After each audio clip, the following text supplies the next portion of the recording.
우리 교회가 지금은 성도님들이 많이 바쁘셔서 좀 교회 주일에도 낮 예배조차도 잘 참석하지 못하는 분들이 계시고, 그런데 농한기가 되면 연말에 성경 통독 학교를 하죠.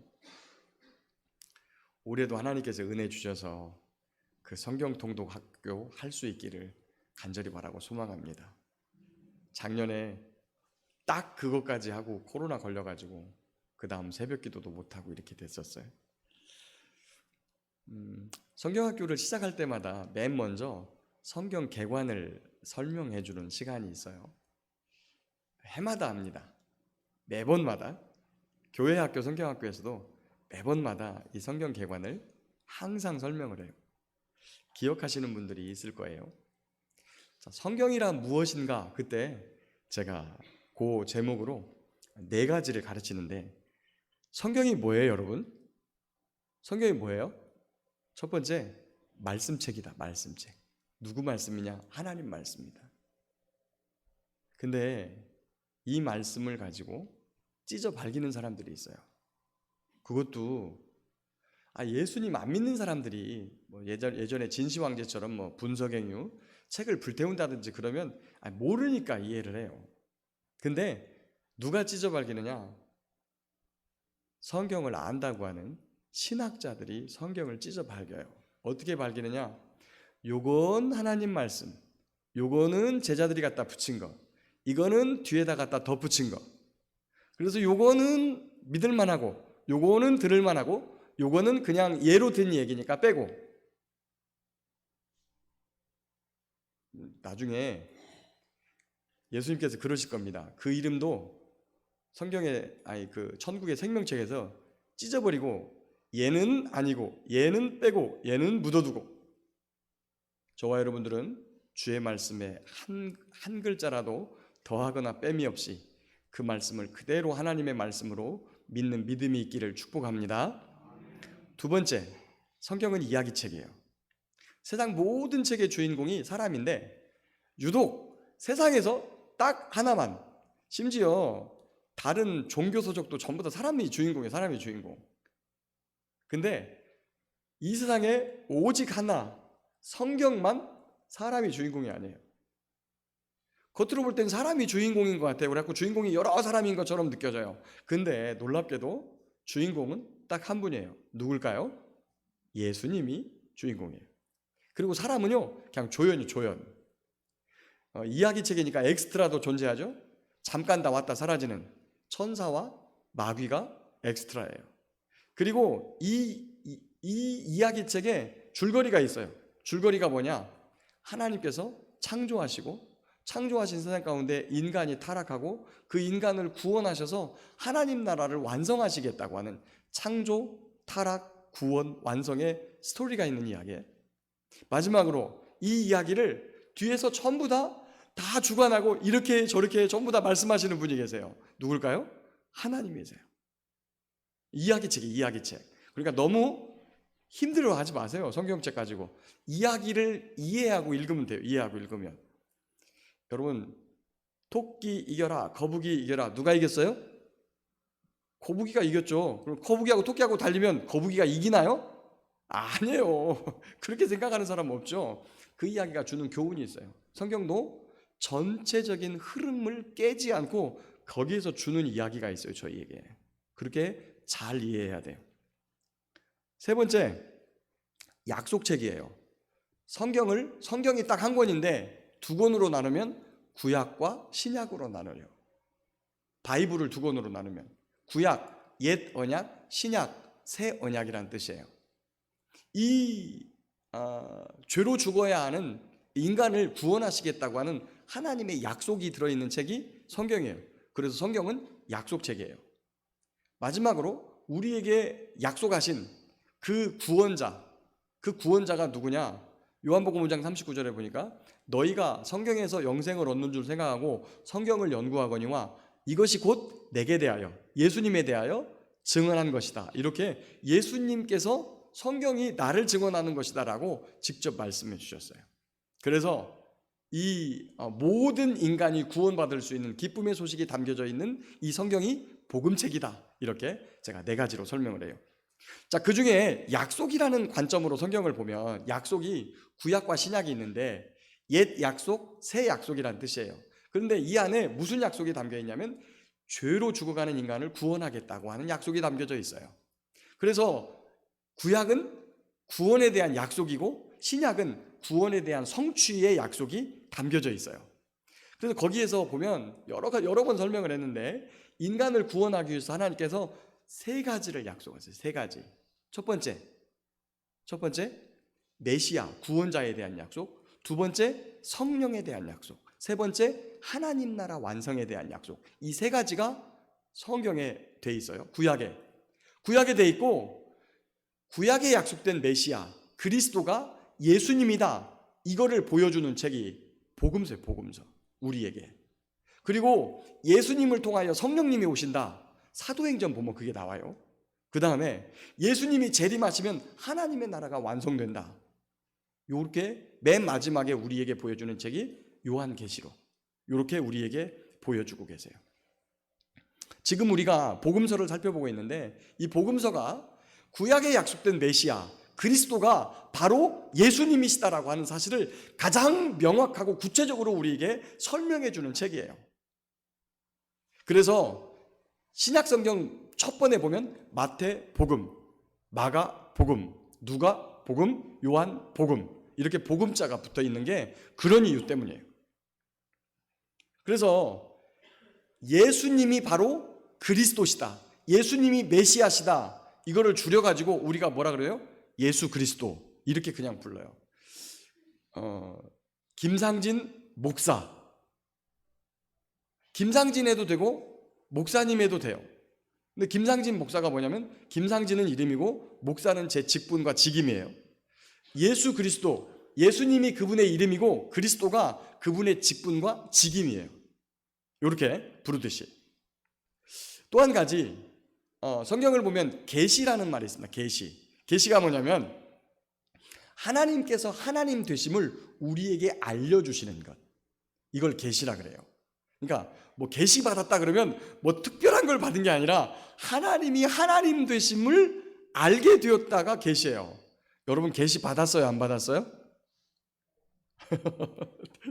아니 이렇게 말한다고 이단 아니에요. 여러분 다 계시를 받았어요.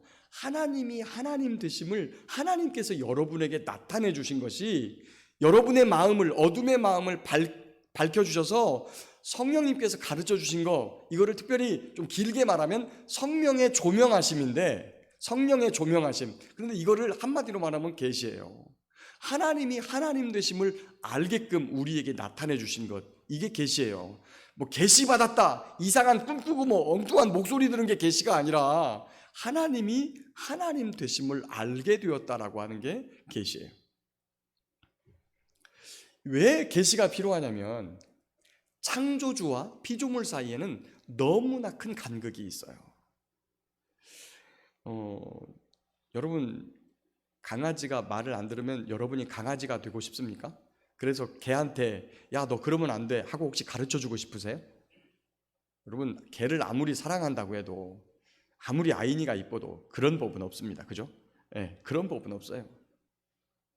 아무리 개가 이뻐도 개가 말을 안 듣는다고 내가 개가 돼가지고 그 개한테 이렇게 알려주고 싶다. 그럴 수는 없는 법이에요. 그런데 개와 우리의 간극보다 하나님과 우리의 간극이 훨씬 커요. 하나님 당신이 당신의 존재에 대해서 우리에게 가르쳐 주지 않으면 우리는 그분을 알 수 있는 역량이 없어요. 물론 하나님께서 우리에게 하나님의 형상이라고 하는 이 형상을 담아주어서 우리를 창조하셔서 우리가 하나님을 닮은 지혜가 있고 하나님을 닮은 거룩이 있고 하나님을 닮은 영성이 있다 할지라도 하나님과 우리 사이에서는 절대 뛰어넘을 수 없는 창조주와 피조물이라고 하는 간극이 있어요. 그래서 하나님이 우리에게 당신 자신을 계시해 주셔야만 우리가 하나님을 알 수 있게 되고 또한 하나님을 알아야만 우리가 구원에 이르를 수 있어요. 그분께 가야만 구원에 이르는 거니까. 우리가 3주 전에 살펴본 마태복음 4장 맨 마지막 부분에 공생의 사역의 예수님의 사역이 어떤 모양이다라고 하는 부분을 말씀한 적이 있었어요. 근데 제가 그 마태복음 4장을 수요일 날 온라인 예배로 강론을 해가지고 아마 이 말씀을 별로 들어본 분이 그렇게 많지는 않을 것 같아요. 우리 마태복음 4장 23절 성경을 한번 펴고 한번 읽어보겠습니다. 마태복음 4장 23절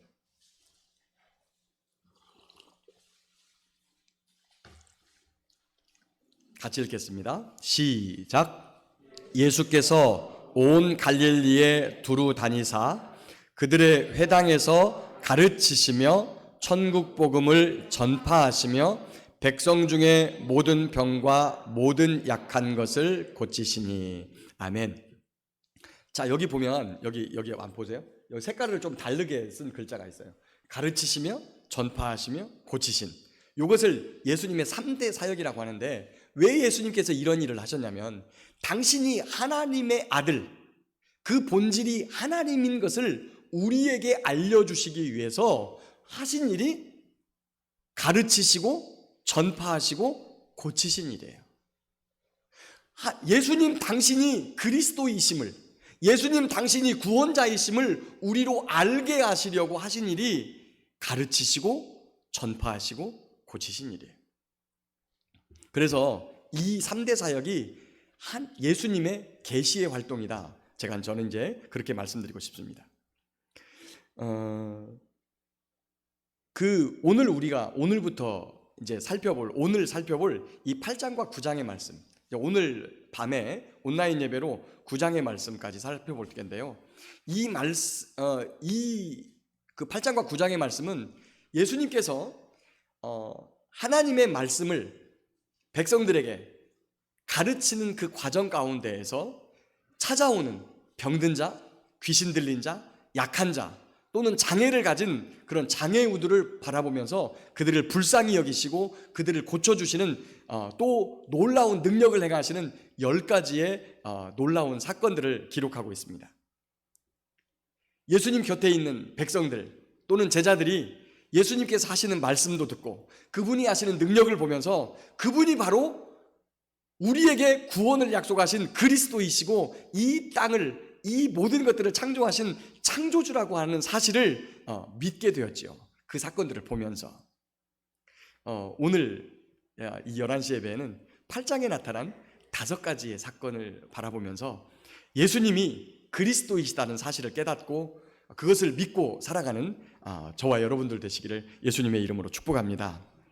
첫 번째, 나병을 고친 것에 대한 이야기입니다. 예수님께서 이제 산에서 강론을 마치고 내려오니까 수많은 사람들이 오늘 본문을 보니까 예수님 말씀에 감명을 받은 분들이 예수님을 따라왔다. 그때 한 나병 환자가 예수님 앞에 나와서 무릎을 꿇습니다.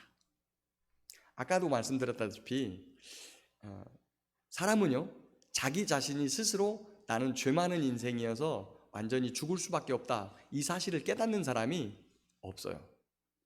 물론 자기 자신의 어떤 죄스러움과 한탄스러움에 대해서 본인 스스로 어떤 신세 처량하다고 하는 한탄은 할 수 있어요.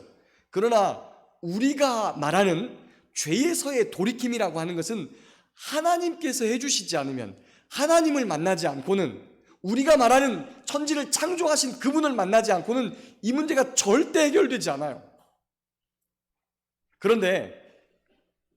그래서 하나님께서 먼저 찾아가 주셔야만, 먼저 오셔야만 그 은혜가 우리 가운데 임하죠. 그런데 하나님께서 우리의 삶에 찾아와도 삶에는 많은 문제가 여전히 존재해요. 그때 어떻게 해야 할까요? 그때 어떻게 해야 되는 거예요? 예수님이 구원자이심을 믿고 그분 앞에 나아가야 될 줄 믿습니다. 물론 오늘 본문처럼 베드로 장로에게 예수님 찾아가셨죠. 또 하나님의 사람을 아프고 힘들어 하는 사람들에게 보내가지고 그를 치료하시는 하나님의 은혜가 있어요. 근데 예수님을 구주로 믿는 사람, 예수님의 능력을 아는 사람들은요, 발걸음을 재촉해서 예수님 앞에 나아가는 거예요. 여러분이 어디 아파요? 제천 시내의 병원에 가야 돼요. 그럼 제가 물어볼게요. 아주 쉬운 질문이니까. 여러분, 실력 없는 의사에게 갈 거예요? 실력 있는 의사에게 갈 거예요?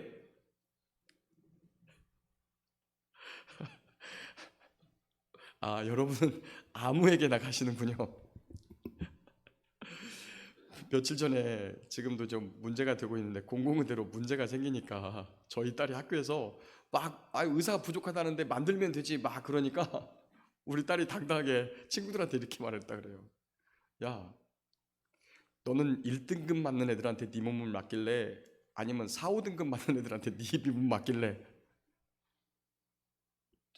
아니, 우리 딸이 정말 어디서 그런 지혜가 났는지 나는 반대야.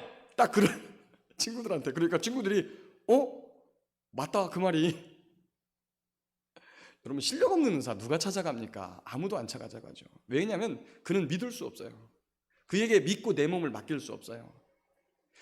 심지어 이 조그마한 제천 지역 안에서도 어느 병원이 잘 보고 어느 의사가 잘 고치고 좋은 약들을 처방하는지에 대해서 묻고 물어서 거기에 가요. 그러니까 그런 병원들은 다 줄을 서 있고 몇 시간씩 가가지고 순번표 타고 있고 이렇게 되는 거예요.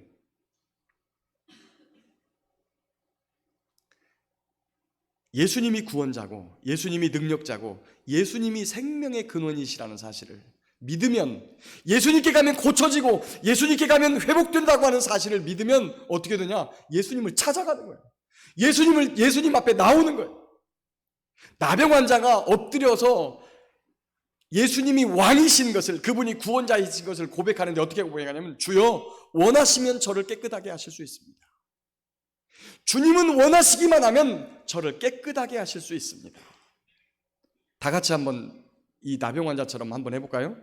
주여 원하시면 저를 깨끗하게 하실 수 있습니다.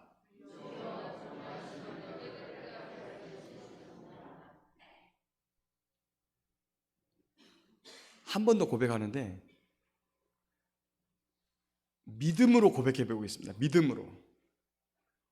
예수님을 믿음으로 고백해 보겠습니다. 시작. 주여 원하시면 저를 깨끗하게 하실 수 있습니다. 아멘. 여러분 진짜 믿으시죠?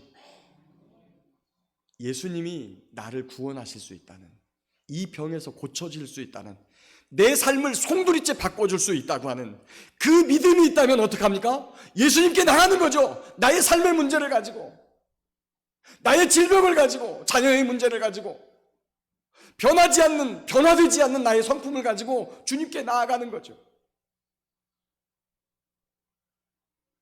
어디로 나아갑니까?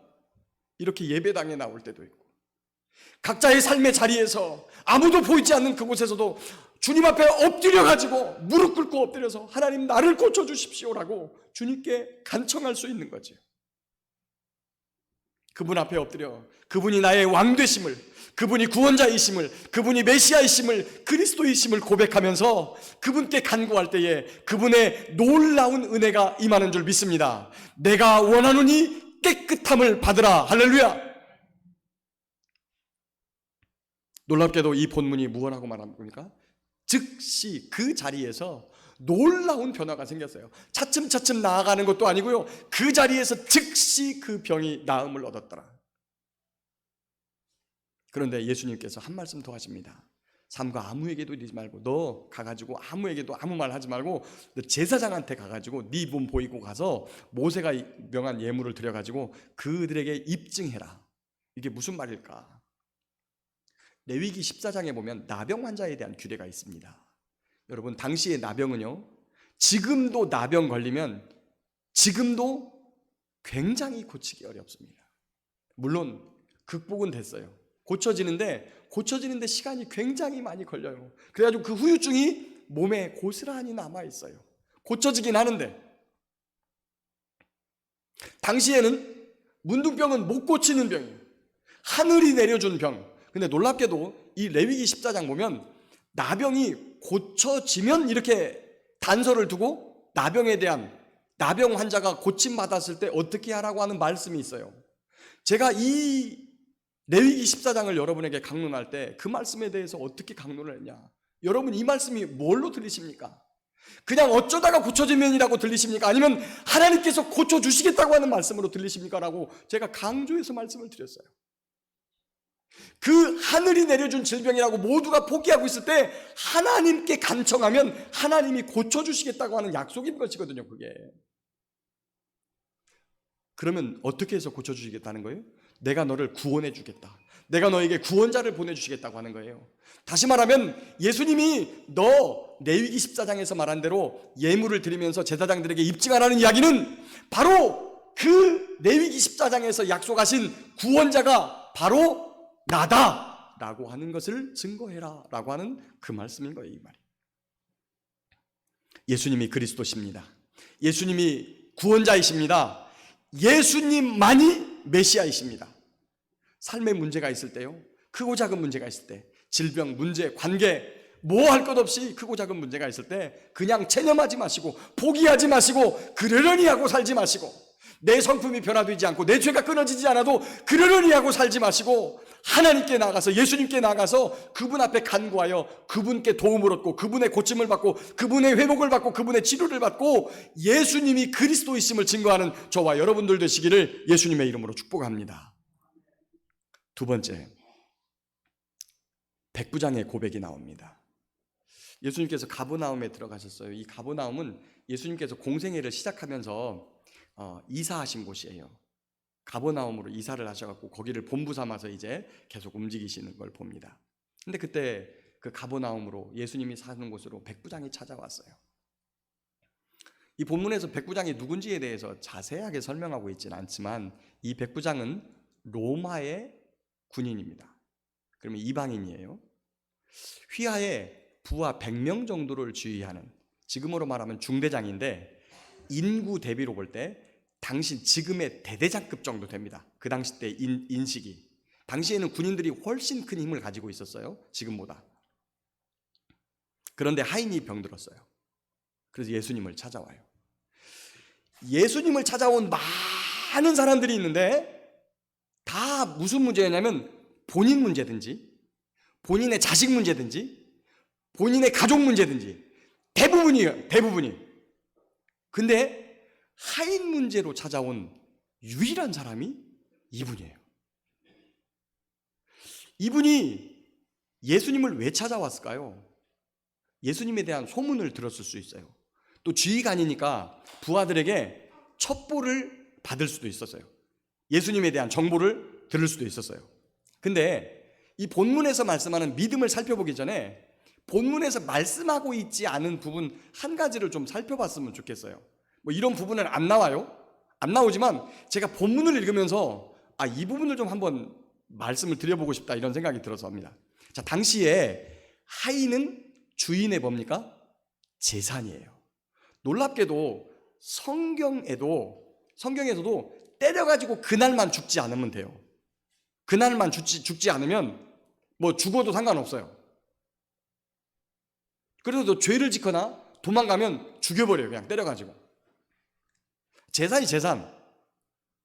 근데 이 백부장은 중풍병으로 고통당하는 자기 하인을 위해서 예수님을 찾아와요. 그럼 한번 예수님을 찾아온 이분이, 이 하인이 병들었을 때 의사를 통해서 고침받으려고 시도를 했을까요? 안 했을까요? 그런 거 안 했으면 예수님한테 찾아오지도 않죠. 이 하인한테 약을 먹였을까요? 안 먹였을까요? 아니, 나한테 돈 벌어주는 종 하나 죽으니까 아까워서 그랬을까요? 이 본문은 전혀 그런 느낌이 없어요. 굉장히 이분은 신실하신 백부장으로 본문이 표기하고 있는 걸로 봐서 아마도 이 하인을 낫게 하기 위해서, 자기의 하인을 고치기 위해서 꽤나 많이 애를 썼던 것으로 이렇게 생각할 수 있어요. 이런 분의 성품이라면 하인을 내 재산이 아닌 사람으로 생각하고 내 맘대로 부리는 종이 아니라 사랑해야 되는 이웃으로 생각했기 때문이었을 것이다 라고 생각이 됩니다. 우리 마을에서도 일하는데 어제 누가 그런 말씀 하시더라고요. 사람들을 데려다가 일을 하면 자기 일처럼 안 한다는 거예요. 빈둥빈둥 놀고. 근데 그러기 전에 한번 생각해 볼 게 있어요. 다 품꾼을 얻었을 때가 있으니까. 여러분은 하루 일당 8만 원 주는 8만 원짜리로 생각하는 거예요? 아니면 10만 원짜리로 생각하는 거예요?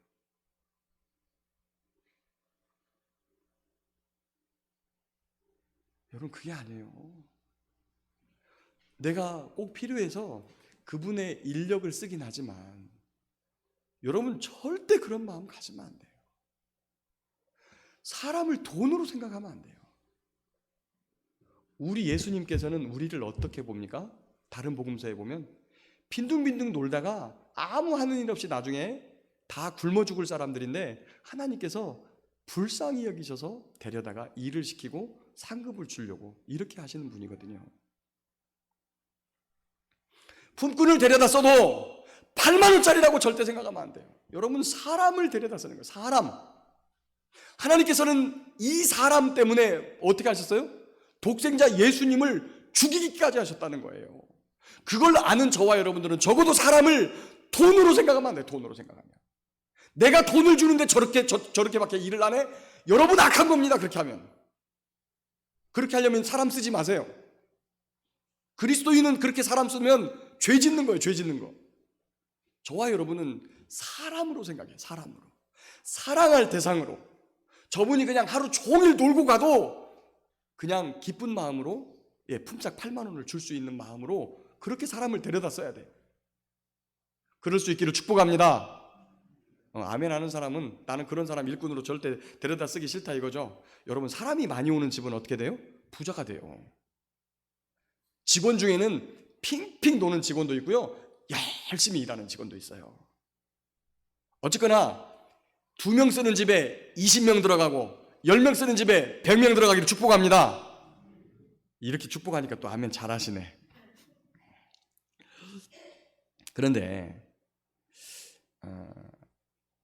예수님께서 그런 백부장의 마음을 아셨는지 그래, 내가 가서 고쳐줄게 선뜻 대답하시는 거예요. 근데 이때 백부장이 한마디 더 해요. 주님, 내 집에 들어오심을 나는 감당하지 못하겠사오니 다만 말씀으로만 해주십시오. 그러면 내 하인이 낫겠습니다. 자, 이 본문을 읽으면서 가만히 생각했어요. 백부장이 예수님을 찾아갈 때 무슨 마음으로 찾아갔을까? 그 병이 낫지 못해서 중풍병으로 고통당하는 이 하인에 대해서 늘 안타까워하는 마음으로 그를 볼 때마다 생각하고 어떻게 하면 고쳐줄 수 있을까 생각하다가 예수님에 대해서 들었는데, 자, 당시 백부장으로 이탈리아 로마의 백부장으로 거기 와 있는데 이분이 이 로마의 유대 지방의 관습을 잘 알았던 것 같아요. 유대 지방뿐만 아니라 갈릴리 지방. 예수님은 갈릴리 가버나움에 사시지만 어느 지방 사람이에요? 원래 유대 지방 사람이잖아요. 유대인.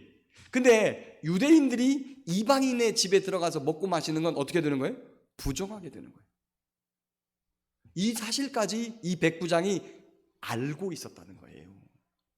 예수님을 찾아갈 때 그냥 무작정 가서 예수님 제 하인 좀 고쳐주십시오 이랬던 게 아니에요. 내가 과연 이분을 찾아가는 게 맞는 건지, 그리고 이분의 입장이 곤란해지지 않을 것인지에 대한 사전조사가 다 이루어졌다는 사실을 다 알게 되는 거예요. 이 본문이. 유대인이 이방인의 집에 들어가면 어리끼는 게 되니까 그럼 어떻게 해야 될까? 이분은 출발 전에 예수님을 만나기 전부터 무슨 생각을 했느냐면 예수님을 내 집으로 모시고 오겠다는 생각을 하지 않고 예수님이 말씀으로만 해도 된다는 생각을 하고 가신 분이에요. 그 생각을 하고 그리고 가서 그 얘기를 한 거예요. 그냥 가가지고 예수님이 가셔서 고쳐주겠다고 하니까 그냥 상황에 맞춰서 한 얘기가 아니고 이걸 미리 다 생각을 하고 가신 분. 그리고 예수님께서 그러면 예수님이 도대체 어떤 분이시기에 말씀만 하면 그냥 낫습니다 라고 고백했을까? 이 말 한마디에는 이분이 구원자라고 하는 사실, 이분이 능력자라고 하는 사실, 이분이 창조주라고 하는 사실, 이분이 모든 세상을 주관하시는 신이라고 하는 사실을 이 백부장이 믿었다라고 하는 것을 이 본문이 의미하고 있는 것입니다. 이게 단순한 한마디가 아니에요.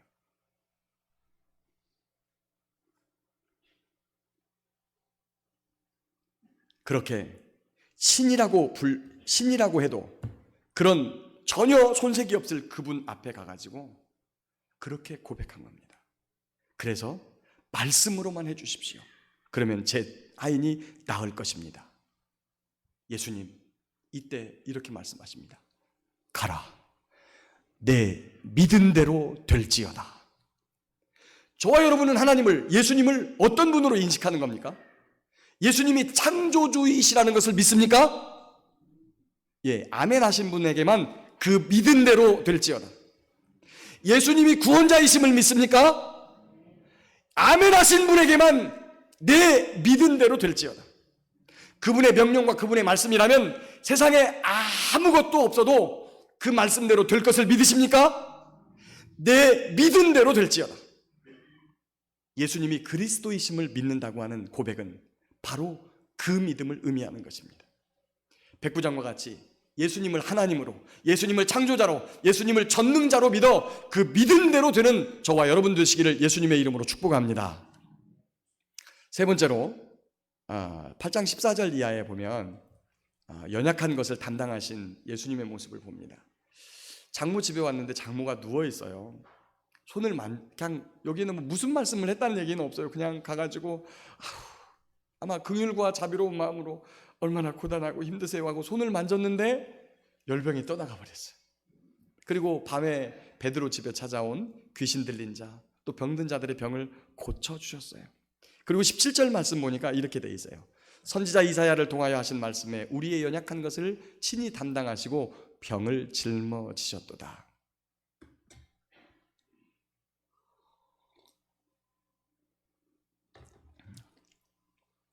잘 못 듣는 얘기 할 테니까 좀 귀를 쫑긋 열고 살펴보십시오.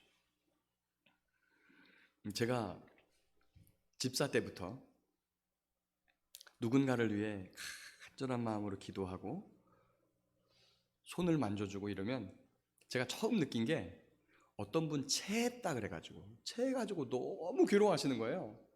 그래가지고 하나님께 기도하면서 손을 만져주고 다 기도를 했더니 갑자기 제가 꼭 그러는 거예요. 제가 트름할 사람은 앞에 뿐인데 지금 체해가지고 굉장히 고통스러운 분은 앞에 뿐인데 제가 꼭 하고 트름을 해요. 조금 있다 그분이 괜찮아졌다는 거예요. 그땐 몰랐어요. 얼마 지나지 않아서 또 누군가를 위해서 기도해주고 막 그러면 언제부턴가 제가 아무렇지도 않은데 제가 꼭 하고 트름을 해요. 그러면 이분이 나았다는 것을 알게 돼요. 지금은 제가 여러분께 기도를 하면 제가 꼭 할까요? 안 할까요? 안 해요. 지금은 안 해요. 며칠 전에 제가 누구한테 제 몸을 좀 맡긴 적이 있어요. 그러니까 제가 원하지도 않았는데 저를 데리고 가더니 그냥 눕혀놓고 사정없이 그냥 제 몸에다가 뭐 시커먼 멍자국을 지금 막 사방간데다가 다 해놨어요. 근데 그분이 제 몸을 만지면서 자꾸 꼭 그러는 거예요. 계속 그러는 거예요. 꼭 그래요. 그래서 혹시 이런 거 알고 계세요? 근데 자기도 안 돼. 기도하고 하나님께 이렇게 치료할 때 그런 은혜가 임하면 본인이 자꾸만 트름을 한다는 거예요.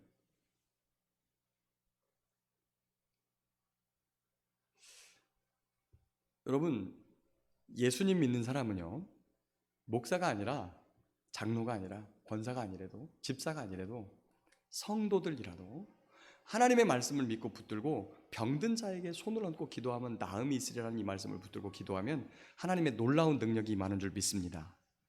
개인의 경건으로 되는 게 아니에요. 예수 그리스도의 능력으로 되는 거예요. 개인의 능력으로 하는 것처럼 뭔 희한한 능력을 가졌다고 거만하고 교만하게 되면 결국에 나중에 가다가 지가 하나님이라 소리를 하는 사람들이 겁나게 많아요. 우리나라 지금까지 그래왔고.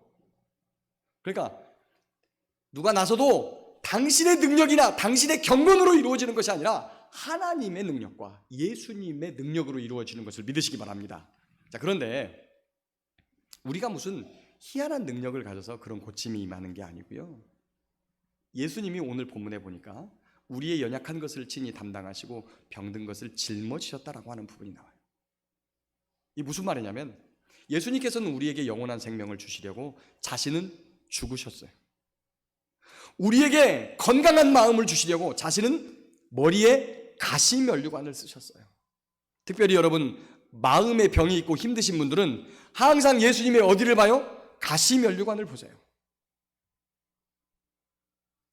우리의 그 더러운 몸과 그리고 죄악에 찌들어 있는 그러한 우리의 육체를 건강하게 하시려고 당신은 채찍에 맞으시고 두 손과 발이 못에 박히셨어요. 하나님께 간구하면 저와 여러분도 성령의 능력으로 은사를 주세요. 병 고치고 귀신 쫓고. 여러분 제가 목사기 때문에 이런 능력이 있는 게 아니에요. 분명히 말하지만 여러분도 믿음을 가지고 손을 얹고 기도하면 나와요. 근데 이때 꼭 생각해야 되는 것이 있어요, 여러분. 얼마만큼의 사랑과 능력, 은혜를 가지고 해야 되냐면 저 사람에게 들려있는 귀신이 내게 와도 좋다고 하는 사랑의 마음과 긍휼의 마음이 있어야 돼요. 저 사람의 병이 내게 와도 내가 이것을 짊어질 수 있다고 하는 마음과 긍휼함을 가지고 있어야 돼요. 예수님에게서 왜 희한한 능력이 이렇게 많이 나갔습니까? 성령의 능력이 많이 나갔어요. 예수님은 우리의 모든 연약한 것들을 짊어지시고 우리의 병을 다 본인이 감당하셨어요. 그러니까 그 능력이 나간 거지. 무슨 성령의 능력으로 금 나와라 뚝딱 운 나와라 뚝딱 하면서 그냥 뚝딱뚝딱 만들어지는 게 아니라는 거예요. 제가 말하는 건 여러분의 가족이, 여러분이 아는 사람이 병들었을 때 그를 위하여 사랑과 긍휼의 마음을 가지고 그 병을 내가 짊어져도 좋다고 하는 간절한 마음과 기대를 가지고 하나님 앞에 기도하면 하나님이 그 기도 들으시지 않으시겠냐는 거죠. 예수님은 이처럼 우리의 모든 연약함들을 다 짊어지셨기 때문에 그분이 그리스도이신 거예요. 그분처럼 우리도 우리에게 주어진 십자가를 감당하는 제자의 삶을 살아갈 수 있기를 예수님의 이름으로 축복합니다. 18절부터 보면 이제 예수님과 제자들에 관한 이야기가 좀 나옵니다. 27절까지 배를 타고 가는데 어떤 서기관이 나와서 예수님 뭐 어디든지 가든지 저 따라가겠습니다. 많은 사람들이 세상 영광과 부귀를 바라고 예수님을 쫓아와요. 근데 예수님 뭐라고 하십니까? 여우도 굴이 있고 공중의 새도 거처가 있는데 인자는 버려둘 곳이 없다. 나한테 와봐야 일상 부귀영 아무것도 아니다. 어떤 제자가 말합니다. 내가 먼저 가서 내 아버지를 장사하게 허락해 주십시오. 이거 지금 아버님 돌아가셨는데 장례 치르고 오겠다는 얘기가 아니고요. 우리나라도 불과 한 몇십 년 전까지만 해도 적게 하는 사람이 1년상, 보통 3년상, 효자는 7년상 이렇게까지 하시는 분이 계셨어요. 그래서 무덤에 부모님을 모셔놓고 집에다가 조그마한 그 당시 때 지청이라고 불리는 제사를 지낼 수 있는 거를 차려놓고 거기서 늘 아침마다 밥을 올려놓고 부모님 생각하고 또 때가 되면 무덤에 가가지고 또 절하고 오고. 사실 부모님에 대한 그 애틋한 마음을 그렇게 표현하는 거였죠. 그런데 우리만 그런 게 있는 게 아니라 유대 지방에도 있었어요. 유대 지방에는 어떻게 하느냐면 무덤에 가보면 시신을 뉘어놓는 곳이 있고 시신을 수습해서 뼈를 넣어놓는 것이 있습니다. 여기 좀 보세요. 지금 여기 세계 기독교 박물관에 가면 그런 사진 자료들도 다 있는데 여러분을 모시고 한번 가고 싶은데 이 코로나 때문에 쉽지가 않아요. 무덤에서 무덤 문을 쏙 들어오면 여기에 이렇게 단 같은 게 있습니다. 테이블처럼 좀 높이. 그럼 그 위에 이렇게 그 사람의 머리를 이렇게 받치는 곳이 있어요. 그 머리를 받쳐놓고 시신을 올려놓으면 한 1년쯤 되면 썩은 다 이제 저기는 녹아내립니다. 뼈만 남죠. 뼈만 남으면 이 뼈를 수습해가지고 1년쯤 있다가 이 무덤 안에 들어가면 공간이 있는데 이 공간에 이렇게 벽에 또 구멍이 파 있어요. 그쪽은 석회암지대이기 때문에 처음에 그런 걸 팔 때는 처음엔 힘들지만 딱 공기와 접하지 않은 흙을 만나면 파기가 쉬워요. 그래서 쫙 파놓으면 공기와 딱 접하면 또 완전한 굴이 돼가지고 돌로 망치로 때려도 잘 부서지지 않습니다. 그래서 이 안에 들어가면 작은 상자만하게 해가지고 구멍을 많이 파놨어요. 그러면 1년쯤 지나가지고 이제 요거에 다 살이 썩으면 요걸 거두어가지고 여기다 집어넣는 거예요. 여기서 말하는 장례라고 하는 것은 요 뼈 수습해서 여기다 넣어놓는 거예요. 그러니까 그것도 장례라 그래요. 죽어서 사람이 이렇게 무덤에다 넣는 것도 장례라고 하지만, 그래서 이 부분은 그런 장례를 말하는 거예요. 그런 것들은 아무 때나 해도 되잖아요. 날 잡아가지고. 그러니까 이 본문에서 예수님이 죽은 자들이 그들의 죽은 자들을 장사하게 하고 너는 나를 따라와라. 예수님께서 이런 말씀을 하셨어요. 세상, 특별히 가족에게 굉장히 애착이 있어서 예수님 따라가는 일을 잘 못하는 사람들에게 그런 것들 때문에 나를 따라오지 못하면 내가 합당치 않다. 그리고 이어서 23절부터 나오는데, 배에 올랐을 때 큰 풍랑이 일어났습니다. 제자들은 풍랑에 막 배를 줬죠. 만약에 이게 갈릴리 호수라고 보면, 여기가 갈릴리 호수라고 보면 우리 이게 벽이 있는 것처럼 주변에 산으로 뺑 둘러싸여 있습니다. 그런데 이제 거기 바람이 지중해 쪽에서 이 오후 저녁 때가 되기 시작하면 그쪽에서 바람이 불어오기 시작해요. 근데 바람이 좀 세게 불어오면 어떤 현상이 나타나냐면, 여기는 골짜기로 이렇게 있는 상태에서 바람이 위로 세게 지나가니까 여기가 진공 상태가 돼요. 진공 상태가. 그래서 갈릴리 바다가 그 바람이 불기 시작하면 파도가 어떻게 치냐면, 보통 파도는 이렇게 치는데 갈릴리 바다는 파도가 이렇게 쳐요. 어떻게 하질 못합니다. 굉장히 위험하고. 그래서 사실 지금 굉장히 고난을 당하고 있는 거예요. 근데 예수님이 이걸 아는지 모르는지 얼마나 피곤하신지 그냥 배 고무를 베고 계속 자고 계시는 거예요. 예수님을 깨워요. 예수님, 우리가 죽게 되었습니다. 좀 일어나 보십시오. 예수님 좀 일어나 보세요. 예수님께서 26절에 보니까 이렇게 말합니다. 어찌하여 무서워하느냐? 믿음이 작은 자들아. 믿음이 작은 자들아. 예수님을 따라다니면서 백부장의 믿음을 보고, 그 다음에 나병이 살아나고, 나병 환자가 살아나고 고쳐지고 회복되어지고, 그 이외에도 많은 일들이 있었거든요. 지금 여기 저희가 이렇게 읽으니까 이 사건이 앞에 있는 세 가지 사건만 있는 게 아니라 그 외에도 갈릴리 가나에서 혼인잔치 때 물로 포도주를 만든 사건, 그 이외에도 여러 가지 사건이 있어요. 그런데 그런 것들을 계속 보았으면서도 예수님이 누군지 모르는 거예요. 여러분 믿음 생활 몇 년 하셨어요? 주일 예배 한 번도 안 빼먹으면서 예배당에 꼬박꼬박 나와서 예배를 드리고 늘 하지만 예수님이 누군지 모르면 이 제자들과 똑같은 거예요. 내가 하는 일이 우선이어야 되겠고, 아직도 세상 영광 찾아다니고, 그리고 예수님이 곁에 계신데도 예수님 일어나세요, 예수님 일어나세요, 예수님 일어나세요. 크고 작은 일이 있을 때마다 당황하고, 그리고 방황하면서 살아가는 우리의 모습들을 봅니다. 그것은 예수님이 누구신 줄 아직 믿지 않고 있기 때문이라는 거예요. 또한 믿고 있어도 그 믿음이 작기 때문이에요. 여러분, 겨자씨만한 믿음 좋죠? 겨자씨만한 믿음. 예수님이 믿음 보일락말락한 요만한 거 필요하다 그랬어요? 여러분, 그것은 기적을 행할 때 또는 생명이 있는, 그리고 그가 겨자씨가 나중에 번성하면 나물보다도 훨씬 크게 된다, 이런 것을 설명하기 위한 것이지 너희 믿음이 겨자씨만한 해도 된다, 이거 말씀하신 게 아니거든요. 믿음이 작으니까 어떻게 됩니까? 일 당하니까 당황해요. 일 당하니까 하나님이 없어져 버린 거예요. 저와 여러분들은 늘 우리와 함께 계시는 그 하나님을 믿고 당황하지 않고 방황하지 않는 믿음이 굳센 자들, 믿음이 큰 자 되시기를 예수님의 이름으로 축복합니다. 마지막으로 28절부터를 보면 예수님이 이제 건너편 가다라 지방에 갔을 때 귀신 들린 자 둘을 만났어요. 근데 얼마나 이 귀신 들린 자가, 이 귀신이 세력이 센지 사람을 이 쇠사슬로도 메어놓지 못해요. 쇠고랑을 다 깨고 나가. 이게 그냥, 사실 여러분 그 귀신의 역사를 직접 보신 일이 있으세요?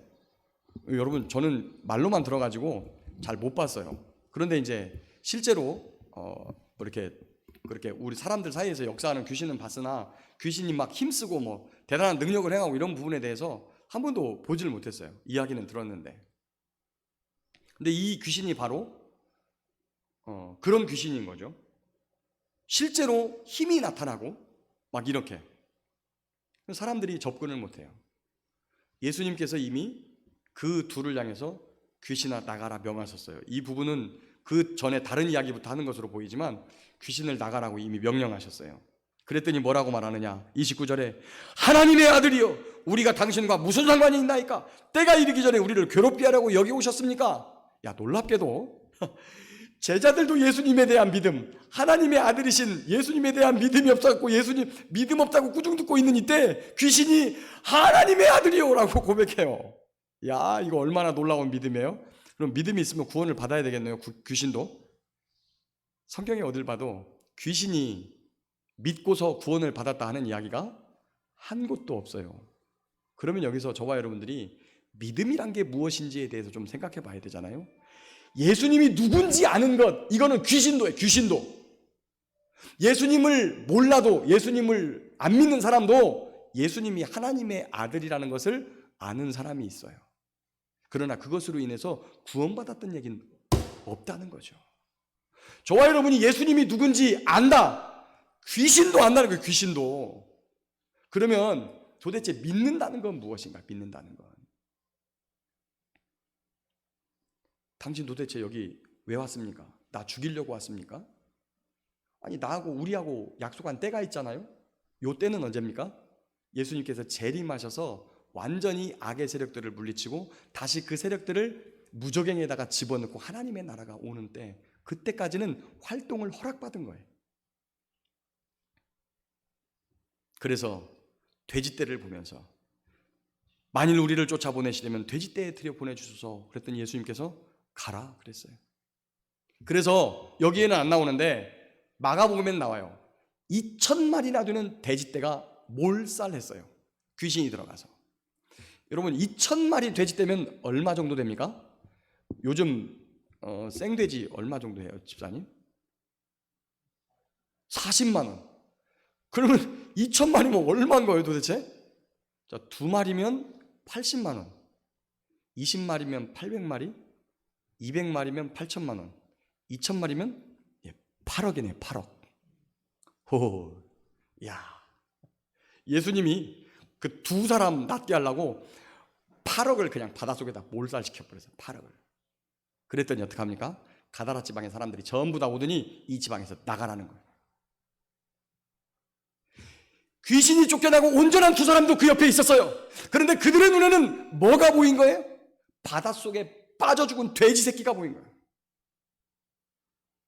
그들의 눈에는 온전해진 사람이 보이지 않고 자신의 재산에도 손해가 있을까? 온전해지고 구원받는 하나님의 사람이 보인 게 아니라 내 담장 넘어질까? 우리 집 또한 흙으로 더 덮일까? 우리 밖구랑에 심어져 있는 옥수수 망가질까? 이게 보였다는 거예요. 이게. 그러니까 안 돼! 예수님 거부했어요. 저와 여러분들의 시선이 어디가 있어요? 내가 손해보는 작은 것 때문에 영혼 구원을 생각하지 않으면 저와 여러분도 이 가다라 지방 사람들하고 똑같은 거예요. 저와 여러분들의 시선은 예수님하고 맞춰져 있어야 돼요. 예수님의 시선은 저와 여러분의 한 영혼을 위해서 온 천하 우주 만물하고 바꿔도 안 바꿔요.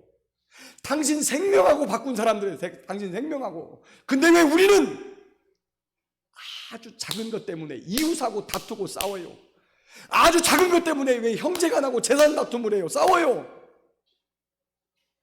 왜 예수님께서 목숨 바쳐가지고 살려내고자 하는 그 사람을 그 돈 몇백만 원, 몇천만 원 아니면 몇 억 때문에 그 형제를 죽이려고 하느냐는 거예요.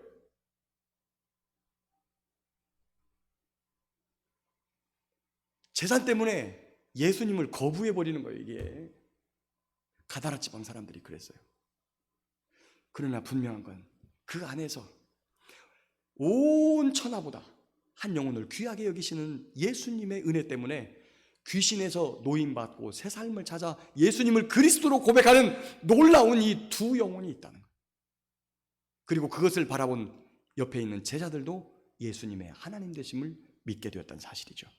말씀을 맺겠습니다. 사랑하는 성도 여러분, 예수님이 그리스도이십니다. 예수님이 구원자이십니다. 예수님이 능력이십니다. 예수님이 생명이십니다. 예수님은 지도자이십니다. 예수님은 창조자이십니다. 그분만이 우리의 구원자가 되십니다. 그 사실을 아는 것만 가지고서는 귀신의 믿음 정도밖에 되는 게 아니에요. 그분을 따라서 그분이 우리에게 말씀하시는 대로 이 땅에서 주님의 말씀을 가지고 서로 사랑하라는 이 말씀을 부여잡고, 오늘도 내게 주어진 십자가를 가지고 내가 그 질병을 짊어질지라도 저 형제가 나았으면 좋겠다는 마음으로 손을 얹고 기도한 즉 주님의 놀라운 은혜가 임할 줄 믿습니다. 성령의 능력이 임할 줄 믿습니다.